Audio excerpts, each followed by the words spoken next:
Reporte 10. Entrevistas y comentarios con los personajes de la política, la economía, la sociedad, la cultura y el deporte que inciden en la vida de quienes habitamos en la península. Reporte 10, conducido por Lilia Arellano, Abelardo Martín y Francisco Rodríguez. Periodistas con 4 décadas de experiencia en prensa, radio y televisión nacionales. Reporte 10. Comenzamos. Muy buenas noches, bienvenidos a otra emisión de Reporte 10. Esta noche vamos a compartir con usted los eventos, los hechos, los sucesos de una semana excepcional que ayer terminó. Vamos a platicar esta noche con Lilia Arellano. Lilia, buenas noches. ¿Qué tal, Paco? Buenas noches. Bienvenida. Gracias. Con Manuel Solares. Manuel. Buenas noches, mi Paco. ¿Cómo estamos? ¿Todo bien? Todo bien hasta ahora. So far, so good. Alberto Pérez Blas, buenas noches. Muy buenas noches a todos. Claudia Rodríguez, buenas noches. Buenas noches, Francisco. Buenas noches a todos. Bueno, pues en orden de aparición, Lilia Arellano. No, mejor si quieres por orden alfabético. Bueno, como si estábamos en la escuela, ¿no? Arellano, Lilia, presente. Sí. En orden de aparición sería Manuel Solares, porque fue el que apareció primero en este planeta Tierra. Ah, muy bien. Sí. Bueno, sí. Sí, no, claro. Bueno, yo creo... Además, él sí ya pasó de la tercera edad a la cuarta transformación. Sí, a la cuarta edad, a la quinta edad. No, mira, Paco, la verdad sí... ¿A la era cuaternaria? Una semana preñada de noticias fuertes, la verdad. Siempre utiliza su lenguaje, preñada. Mi lenguaje coloquial. Erótico. Sexosa. Ha sido una semana muy cargada. Embarazosa, podría haber cargada. dicho. ¿Cargada? No. Avión cargado de... Como el escopeta. Pero sí siento Detrás de que la puerta. Cargada y detrás de la puerta. la noticia más importante de esta semana, para mí, puede ser el inicio de la por fin tan ansiada reivindicación de la cuarta transformación con el inicio al proceso de Juan Collado. ¿Por qué? Pues porque parece que va en serio. Y parece. Aunque yo dudo mucho de esas acusaciones de lavado de dinero y delincuencia organizada, porque ya nos dejaron pues muy ciscados desde el sexenio pasado, desde que Jesús Murillo Caram y todos los procuradores que le siguieron, ya no sé cuántos fueron, jamás pudieron armar un expediente con los 2 únicos delitos que conocían y con los 2 únicos delitos que acusaron a todos los enemigos de ese régimen. Como no llegaron a ninguna conclusión y ellos mismos reconocieron que nunca habían podido armar un expediente completo de delincuencia organizada y lavado de dinero y defraudación fiscal, pues la justicia quedó absolutamente estancada y absolutamente varada y absolutamente desprestigiada. Entonces, por eso digo, yo le doy el beneficio de la duda al proceso de Juan Collado, pues porque realmente es la primera vez en este régimen que se están inodando a personajes muy importantes, que esos sí son verdaderos peces gordos. Yo no sé si esto sea consecuencia de la exigencia del Departamento de Estado y de los fiscales estadounidenses en relación a dar 100 días para empezar a ajustar a los peces gordos, y que así no, ellos venían por los peces gordos. Bueno, por el dinero de los peces gordos. Empezando por Videgaray. Pero claro, al decir Videgaray estaban diciendo Peña Nieto y todos sus subordinados de ese sexenio, ¿no? Hay otra versión, señala que aquella fiesta tan publicitada en varios videos, en la cual el padre de la novia estaba sentado con Carlos Salinas de Gortari, con Carlos Romero de Champs, que sabemos son sus clientes. Con los 2 magistrados. Con 3 magistrados, 3 ministros de la Corte, que estaban como eran sirvientes, estaban en otra mesa, ¿no? Una mesa principal. Claro. Entonces, era el personal de servicio. Los ministros de la Corte son el personal de servicio de este tipo de abogados.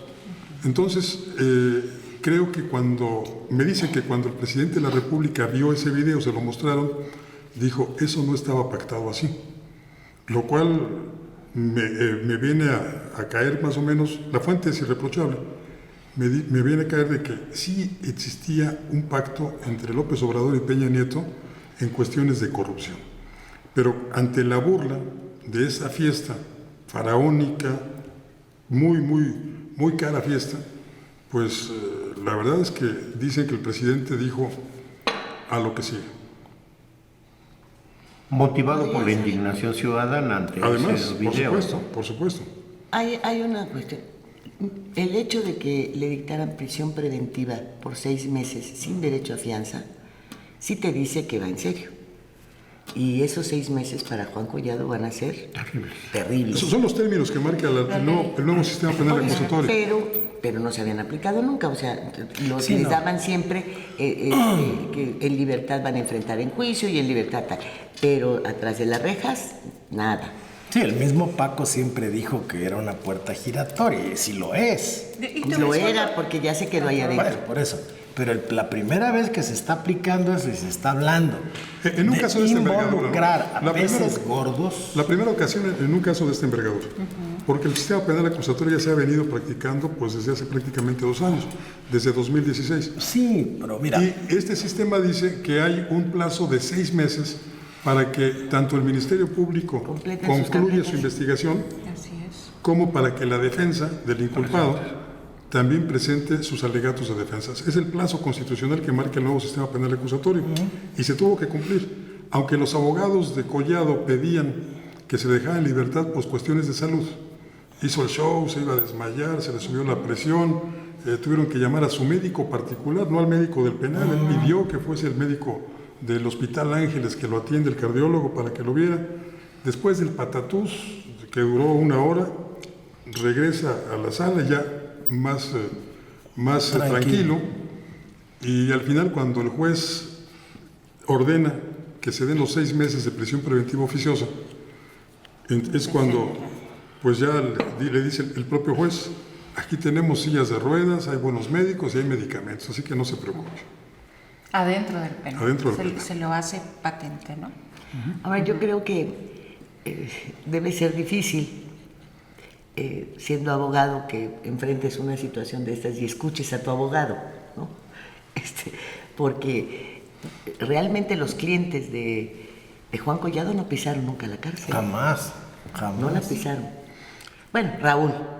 Pero con Raúl siguió todo un trámite que logró hasta Mario que le Villanueva, devolvieran el dinero, ¿no? Mario Villanueva, sí, y aún está en la cárcel Mario Villanueva. Pero Mario Villanueva ha tenido muchos abogados, Juan Collado, el propio Diego, en fin, ha gastado muchísimo dinero. Era otra época. Entonces es una Sin cosa. embargo, yo creo que más que la defensa, perdón, Ilia, que te interrumpa, creo que aquí tanto Manuel como Francisco tocaron, creo que el punto medular, que pues el gran lazo en donde se podría ver la corrupción en los procesos judiciales, pues era precisamente con este poder, con el poder judicial, con los jueces, con los ministros y los magistrados, para que sus clientes pues no tocaran de alguna suerte la cárcel.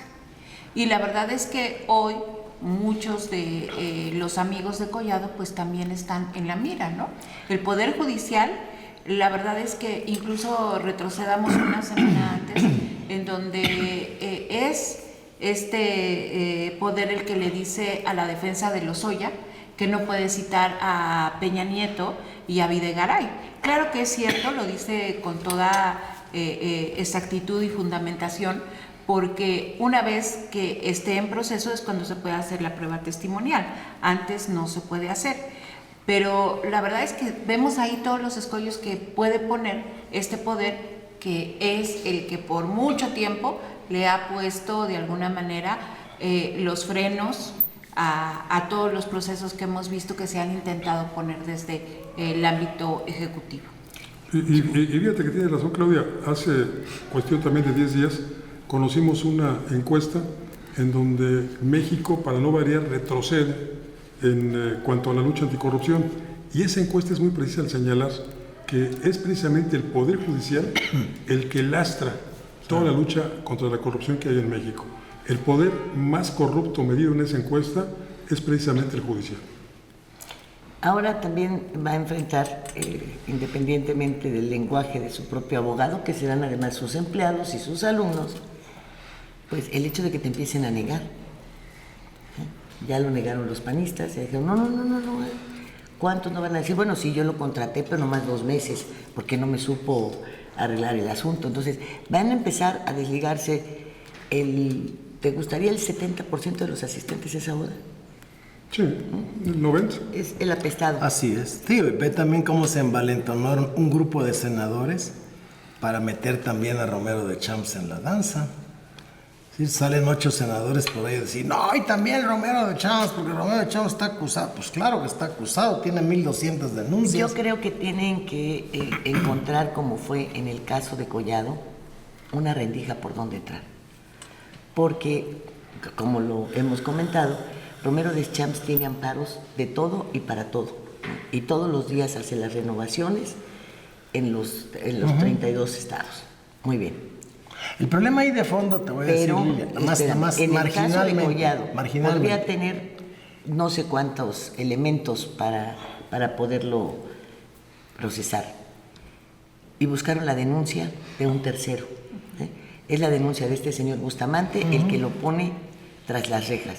No es todas las actividades de protección y de complicidad que conocemos, el de estar ligado a estas situaciones de lavado de dinero directamente con estos, o sea, no se lo podían comprobar. Buscaron el denunciante, o el denunciante se presentó. Pero también se sirvieron de un expediente que se había iniciado en el 2016. Sí, por eso, pero lo encontraron, pues, o sea, del 2016 de hace 3 años, o sea, ya lo podrían haber encontrado desde hace mucho.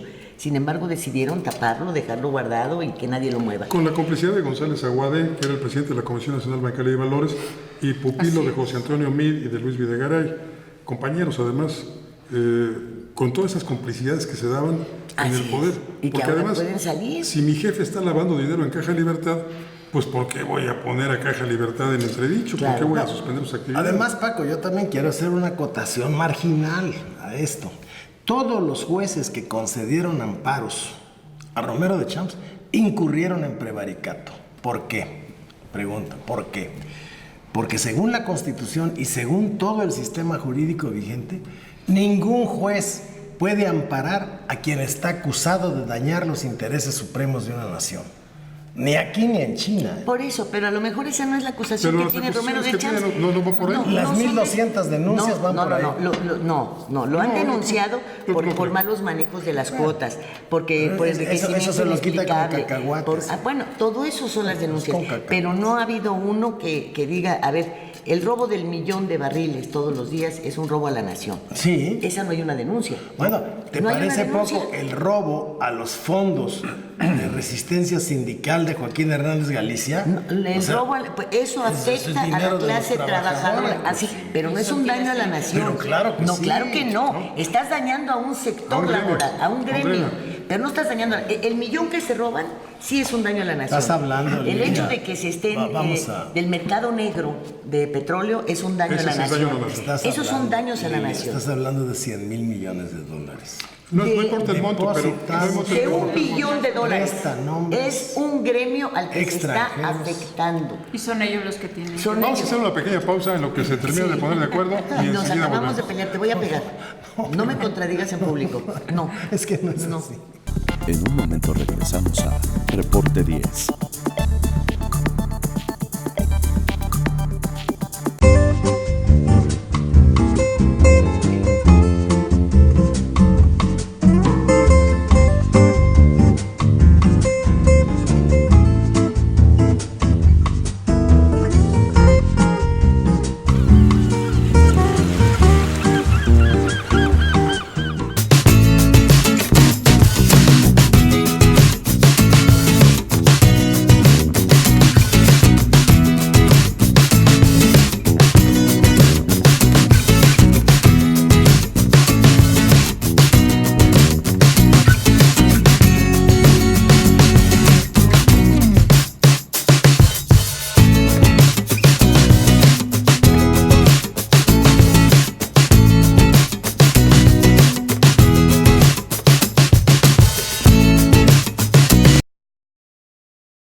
El Plan Municipal de Desarrollo 2016-2018 consolidará el desarrollo de Isla Mujeres. A través del eje rector Isla Mujeres con calidad de vida, serán dignificados los centros de población mediante la planeación urbana, gestionando ante las instancias correspondientes el equipamiento e infraestructura acorde a sus necesidades. Hoy, gobierno y sociedad suman esfuerzos haciendo futuro por un mejor Isla Mujeres.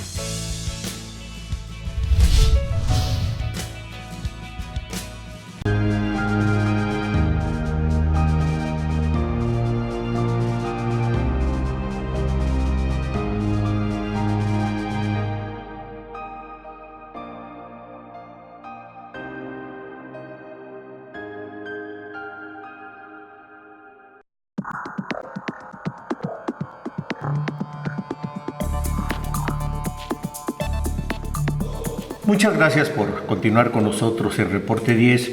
Si me lo permiten, yo quisiera, para reiniciar esta etapa del debate, Un poquito. resaltar un tema dentro de todo lo que hemos estado discutiendo en este momento, y es el tamaño del problema, a mi juicio, más relevante que tiene este país, que es el nivel de la corrupción.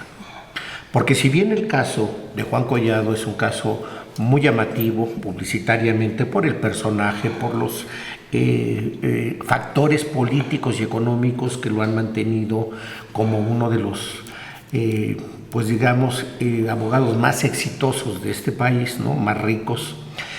La verdad es que es un ejemplo de un cáncer que tenemos en el país y que es la corrupción. Pero y quiero traerlo a colación, porque no solamente es un asunto que viene de esta parte que podríamos llamar el viejo sistema político, del viejo sistema judicial del país. Estamos teniendo nuevos ejemplos de corrupción, y estamos teniendo nuevos ejemplos de corrupción en políticos emergentes que supuestamente vienen a trabajar para una cuarta transformación del país. Y es el caso de Baja California. Y creo que tiene que entrar en la discusión también lo que se está dando en Baja California, en donde, en un acuerdo absolutamente cuestionable desde el punto de vista jurídico y con un ingrediente, con denuncias de sobornos, el Congreso del Estado, violentando toda la normatividad correspondiente, alarga de facto un periodo para el cual fue electo el actual gobernador y lo lleva de 2 a 5 años. Eso es corrupción también. ¿Y por qué es importante, a mi juicio, y lo propongo en la mesa, traer el esquema de la corrupción del país como un problema presente en esos ámbitos, tanto en el viejo sistema como en este que está emergiendo? Porque se supone que aquí estamos hablando de un gobernador electo bajo, ¿no?, los principios de la cuarta transformación, el no robar, el no mentir, no traicionar al pueblo, y que hace realiza un mecanismo de esta naturaleza que a todas luces será cuestionado. Y hasta ahorita no se ha fijado oposición por parte de el movimiento social mayoritario que está en proceso de convertirse en partido, que es Morena. Y no quiero que eso se entienda como un señalamiento a la cuarta transformación en el gobierno de Andrés Manuel López Obrador. Pero sí creo que hay que reconocer que el proceso para erradicar la corrupción en este país es un proceso que también afecta a la actual administración y que es un reto para incluso el presidente con los suyos, con aquellos que lo han venido acompañando en este proceso.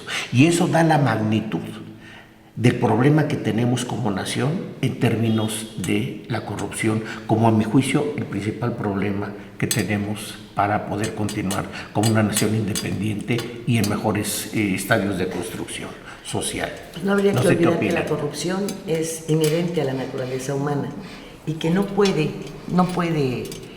López Obrador responder por Bonilla, por ejemplo, quien apenas abandonó otro partido para sumarse a Morena, para muchas cosas. Está bien que se señale que no es algo que va en detrimento, pues, de lo que se pretende con la cuarta transformación.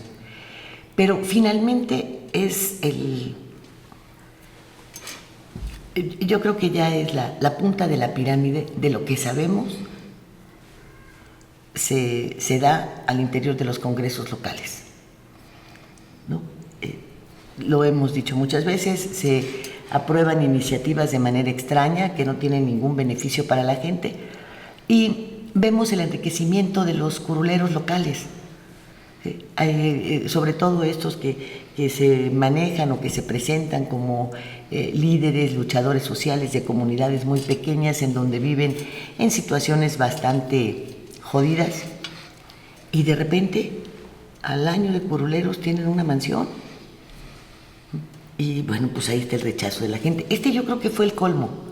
O sea, ya que salga el otro y diga, bueno, pues sí, me ofrecieron $1 millón y ¿qué querían? Pues si, como decía aquel, un cañonazo de 50,000 pesos, ¿no? Pocos lo resisten.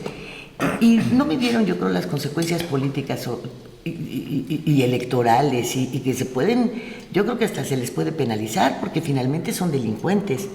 Han estado tratando de alterar, de violar las leyes electorales. La Constitución misma. La Constitución misma. Entonces, yo no sé hasta dónde deba de llegar esto, pero lo que sí sé es que nunca nos hemos equivocado cuando hablamos de la corrupción en los tribunales, la corrupción en los congresos, y esta corrupción que ha permeado porque la impunidad es mayor.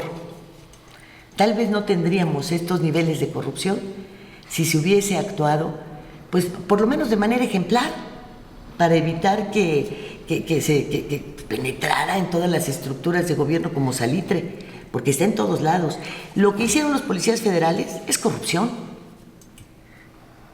Está dañando a todos ese ejemplo que dieron y todo el paquete que traen detrás con Genaro García Luna, que ya lo comentaste suficientemente en radio, con todo eso es otra marca de corrupción. Si corrupción no nada más es jalarte el dinero, es dejar hacer, dejar pasar, es no cumplir con tus obligaciones, es la aprobación de iniciativas que van en contra de las necesidades de la gente. Fíjate, Lidia, que además no es privativa de un partido político. No, así es inherente a la naturaleza. Regresando al caso de Baja California, aquí la aprobación se da por parte de legisladores tanto del PRI como del PAN, que son la mayoría en ese Congreso hasta ahora, porque aún no toma posesión. 2 hay de Morena nomás. 2 de Morena.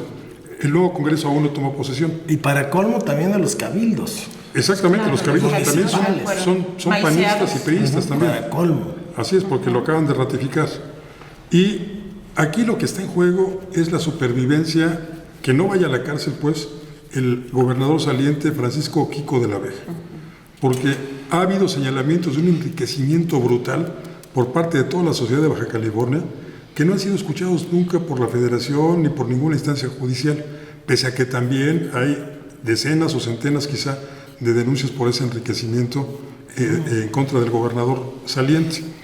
Y aquí lo que hizo fue una negociación. Si tú pones a quienes me van a cuidar la espalda en el próximo sexenio, en el próximo bienio, porque era de 2 años, te lo aumento a 5, con la ayuda de mis legisladores, a los que he tenido maicinos, no nada más esta ocasión, no nada más ahora les dio este $1 millón, les ha dado dinero recurrentemente para que le aprueben todas las iniciativas y todos los saqueos que ha sufrido el pueblo. Uno de ellos gravísimo, que aún está en litigio, el de las aguas del río Colorado para Mexicali, solo para beneficiar a una cervecera.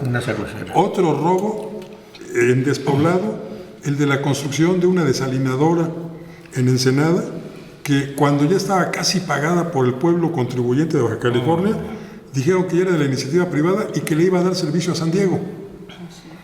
Entonces, todos estos robos es de lo que se quiere proteger Francisco Quico de la Vega, panista, con la ayuda del PRI y con la simpatía y el beneficio para Morena. Y aquí creo que también habría que investigarse un rumor que hay en la sociedad baja californiana, particularmente en Tijuana, en donde se menciona que el actual gobernador electo, morenista, Bonilla, con el gobernador anterior panista, en realidad forman parte de un equipo económico, de un grupo económico que está perfectamente sincronizado con un megaproyecto que pretende vincular a Baja California con intereses norteamericanos, extrafrontera, para el desarrollo, digamos, regional, pero para una élite. No es un planteamiento de desarrollo regional sustentado en un proyecto de gobierno como tal, sino en un proyecto económico de grupo. Privado. Si esto fuese así, en donde incluso se están comprometiendo recursos, como lo acaba de mencionar Paco, como es el agua, por ejemplo, ¿sí?, como es la adquisición de energía para la parte norteamericana, en fin, una serie de elementos que se comentan allá, que están entrelazados en este proceso. Entonces estaríamos hablando de una conjura regional de élite en contra incluso de la propia soberanía nacional. Separatistas. Sí. En ese sentido creo que tendría que haber una investigación más allá de si a Juan Pérez, diputado fulano, le dieron $1 millón, que se me hace gravísimo, pero aún más si hay una definición de un grupo de empresarios que han tomado a la política como el vehículo para una expansión mega territorial, ¿no? Y que incluso lleva a poner en riesgo aspectos de la soberanía nacional, porque al final son frontera. Y más, cuando forman parte de una frontera tan delicada, ¿no? Como es la norteamericana por un lado y la parte específica de los Estados Unidos que toca a Baja California. Creo yo que eso debería de ser un motivo de razón de Estado para realizar una investigación por el propio Congreso de la Unión. Es un asunto que creo que va más allá de lo judicial y que debe de abocarse a una investigación que tenga una instancia como el Congreso de la Unión, particularmente el Senado de la República. Es en materia de juicio político, incluso. Porque además la frontera Tijuana está saturada de migración, de migrantes. O sea, hay conflictos que tienen que ver con los seres humanos muy fuertes en ese estado. Y si vemos ahora la posición de estos 3 gobernadores que firmaron un acuerdo para no recibir a los migrantes que son rechazados de los Estados Unidos por razones de seguridad, inclusive esto pues tendrá que ver también con los que pretendan cruzar por sus entidades, Nuevo León, Tamaulipas. Y Coahuila, pues te pone un panorama en la frontera feo y difícil, pues tal y como se había pronosticado. Y es cierto, se puede escuchar inhumano, pero qué bueno que no nos dejen, qué bueno, porque esta desazón entre la sociedad cada vez está creciendo más, la inseguridad está creciendo más, y me parece que es la primera vez que piensan en la seguridad de sus ciudadanos, Qué mal momento, pero creo que es la primera vez.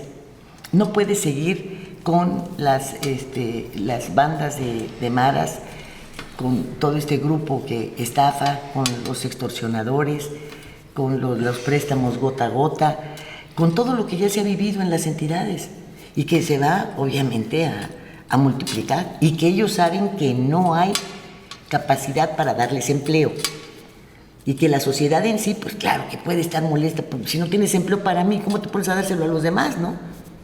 O sea, ve primero por los tuyos. Es una posición que se puede antojar inhumana, pero creo que es la primera vez que dan una declaración, porque quién sabe si lo cumplan, pero dan una declaración que de alguna manera hace ver que se preocupan por los suyos, que eso yo no lo había visto. Imagínate Tijuana, imagínate toda esa frontera como está.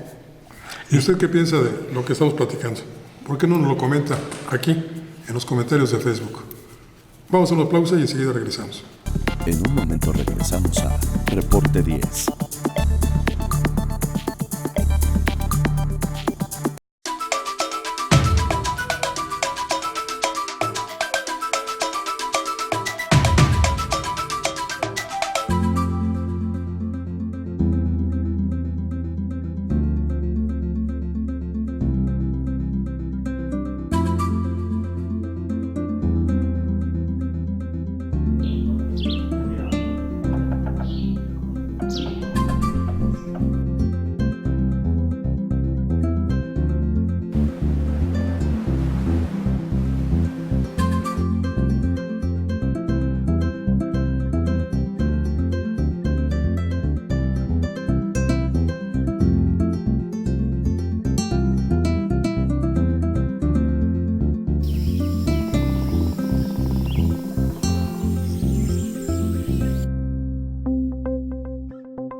Quintana Roo vive.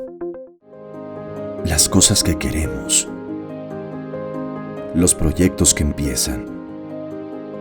Las ilusiones concretadas necesitan una asesoría legal y una base concreta. Notaría 64. Respaldamos tus actos legalmente.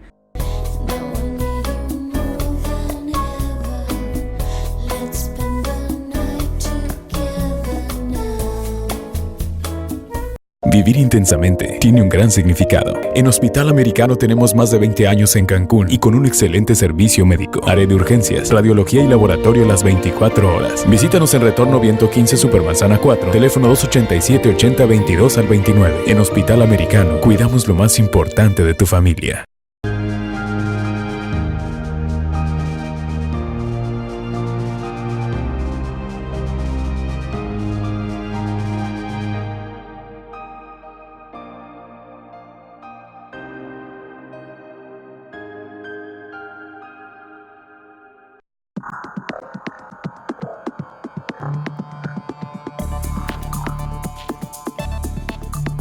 Regresamos a Reporte 10 esta noche, qué bueno que nos acompaña, como le decía Francisco, participe usted porque bueno, como ya lo está percibiendo, las opiniones pues son diversas, que bueno, son plurales más que nada, y eso creo que pues abona más que nada a que estemos informados, pero también podamos analizar y en algún momento también podamos ser voz frente a nuestras autoridades.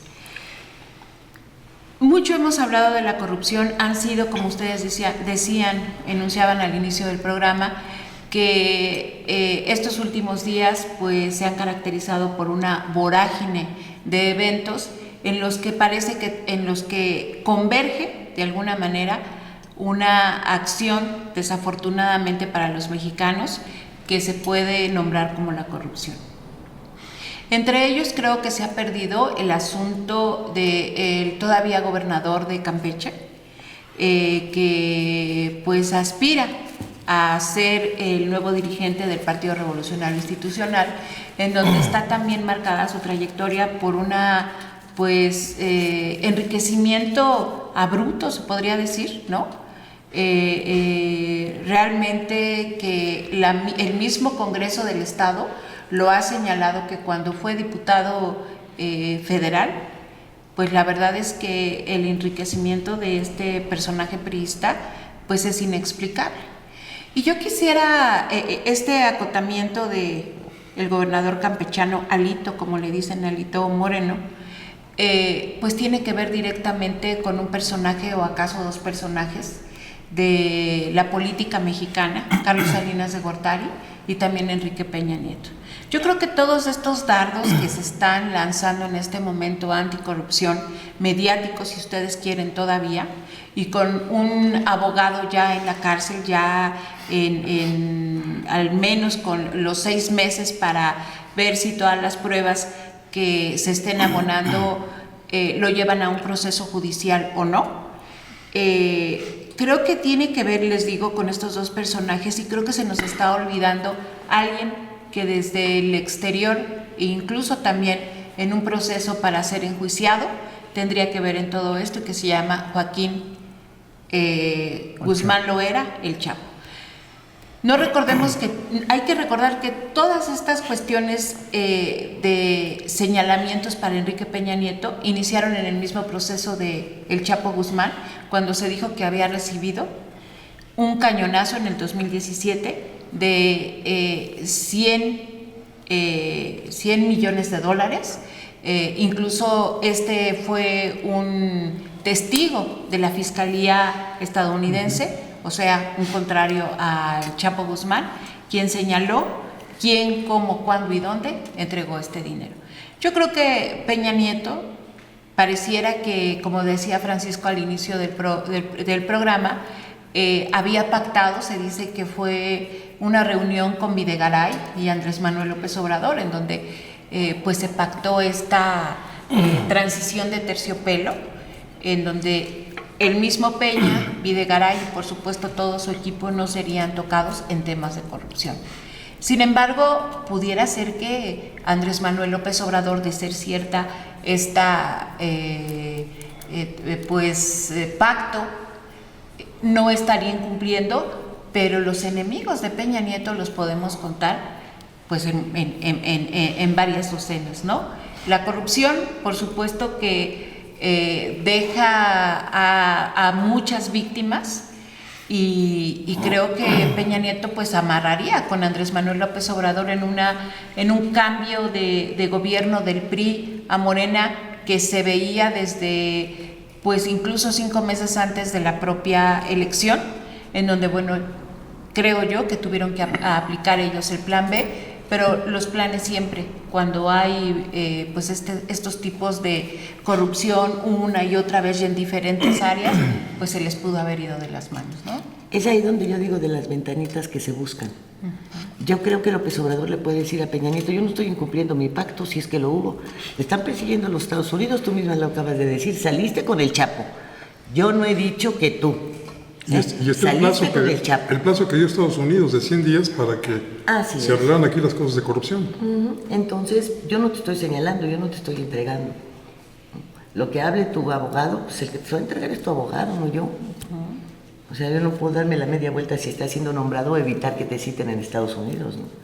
Y bueno, a López Obrador le importará poco si tiene que compartir toda la riqueza que le puedan quitar a Videgaray o a Peña Nieto con los Estados Unidos, si a cambio se va al cielo, ¿no? A las nubes su popularidad, y logra que algún dinero se regrese a las arcas del país, ¿no? Yo creo que en ese sentido tienes toda la razón. Hay que ver que estos dos personajes, a los cuales yo creo que uno también les ha dado mucho juego, ¿verdad? Mucho poder, ¿no? Al estarlos mencionando y siempre hacerlos parte de las grandes decisiones políticas, y yo creo que a veces hasta se reirán porque yo ni estaba enterado de esto, ¿no?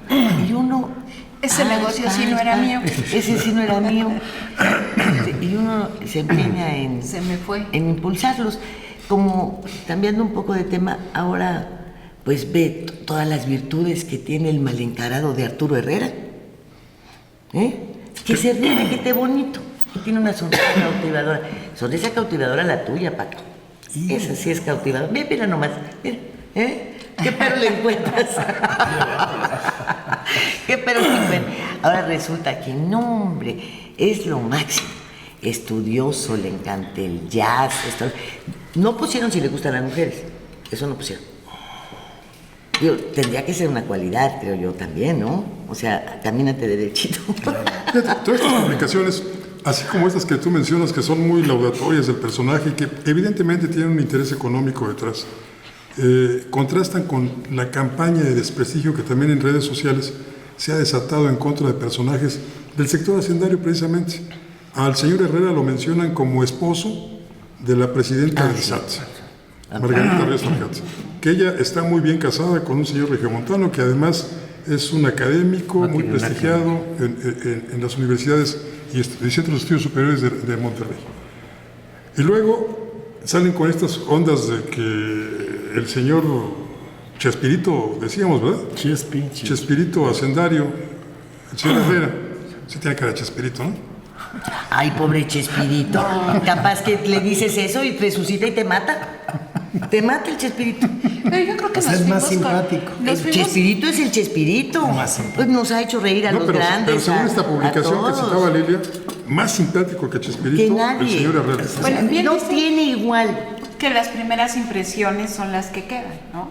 Y el señor Herrera, en el momento pues de que fue designado por el presidente Andrés Manuel López Obrador, tenía una cara que la verdad muchos decíamos: ¿qué está pasando? No se lo cree, el parpadeo insistente, la inmovilidad que tenía, ¿no?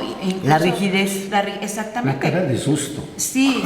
Esa cara yo creo que no la tenía ni Collado cuando lo agarraron. Sin embargo, ni Romero de Champs, ese se orinó, dices tú, ¿no? Se orinó, bueno, pero no, la versión oficial no es que se orinó, sino que en el momento en que llegó uno de los agentes que traía armas largas, con la culata testereó un vaso de whisky, y ese vaso de whisky se le derramó los pantalones al señor Romero de Champs. Esa es la versión oficiosa, que no se orinó, que se le cayó el whisky encima.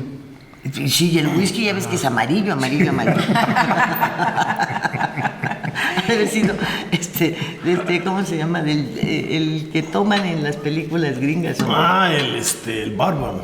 Sí, que ese sí está fuerte de color. ¿No es el ginger ale? No, ese es refresco. Es que bourbon con ginger ale es la combinación perfecta. ¿Ah, sí? Sí. Ahí está. Paco, ¿por qué nunca me hiciste una combinación de esas? Te la hago cuando quieras. Pues yo creo que sí, antes de que me vaya yo del planeta y sin haberla saboreado.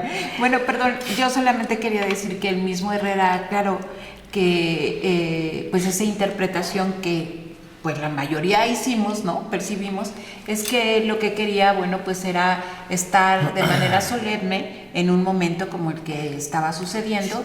Porque dice que se sonreía mucho y entonces sus hacedores de imagen le dijeron que evitar. ¿Hacedores de imagen? Hacedores de imagen. ¿Tiene hacedores de imagen? Pues ¿Sí, eso verdad? dice.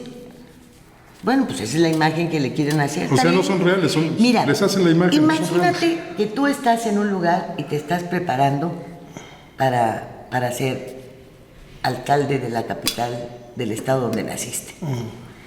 Y de repente te dicen, Naranjas, vas a ser el gobernador. ¿Cómo te sientes? No, pues. ¿No? No, nada. O te dicen, no. Vas a dejar eso y te vas al gabinete. Oye, pues si yo ya sé aquí cómo está lo de la basura. Y no, pues así le pasó a Herrera. Herrera estaba armando su estructura y todo. Pues porque faltan año y medio, ¿no? Más o menos 2 años para las elecciones en Hidalgo, Querétaro, una cosa así. ¿Crees que se va a Hidalgo? No creo. Él estaba armando toda su entrampado. Y de repente le mueven eso, ¿no? Ahora me hacen pues secretario. Yo creo que hubo... Definitivamente hay que ponerle marcaje. Porque habrá que ver cuántos del gabinete, como tú decías, están apuntándose para... ¿Ya es precandidato presidencial?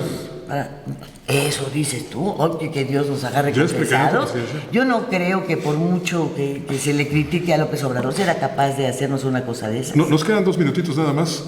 Y yo nada más quisiera preguntarles, con una respuesta breve, si fueran tan amables, ¿ustedes qué pensaron cuando vieron la cara del nuevo secretario de Hacienda en su toma de posesión? Muy breve, ¿qué pensabas que estaba pasando? Yo que no lo creía, que dijo, y ahora, o sea, fue un golpe más grave que cuando te dicen que si se te murió alguien, ¿eh? Fracaso anunciado. Sorprendido. Preparando su discurso. Se estaba cayendo el mundo. Se cayeron las bolsas y se cayó el peso. Eso fue lo que yo pensé, que estaba pensando el señor. Pero había productos de gallina, dicen. Eso sí, eso siempre hay. Les agradezco mucho esta plática, esta conversación, que espero haya sido también para ustedes muy interesante, como lo fue para nosotros. Agradezco mucho a Lilia Arellano. Lilia.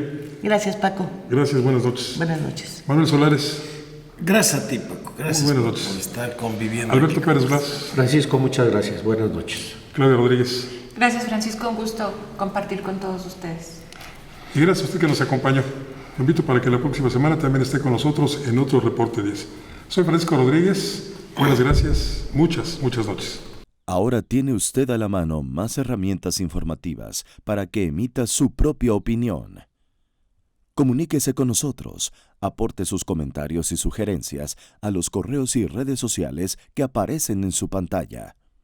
Mientras, le invitamos a sintonizar Reporte 10 la próxima semana, a la misma hora, por esta señal que siempre va contigo.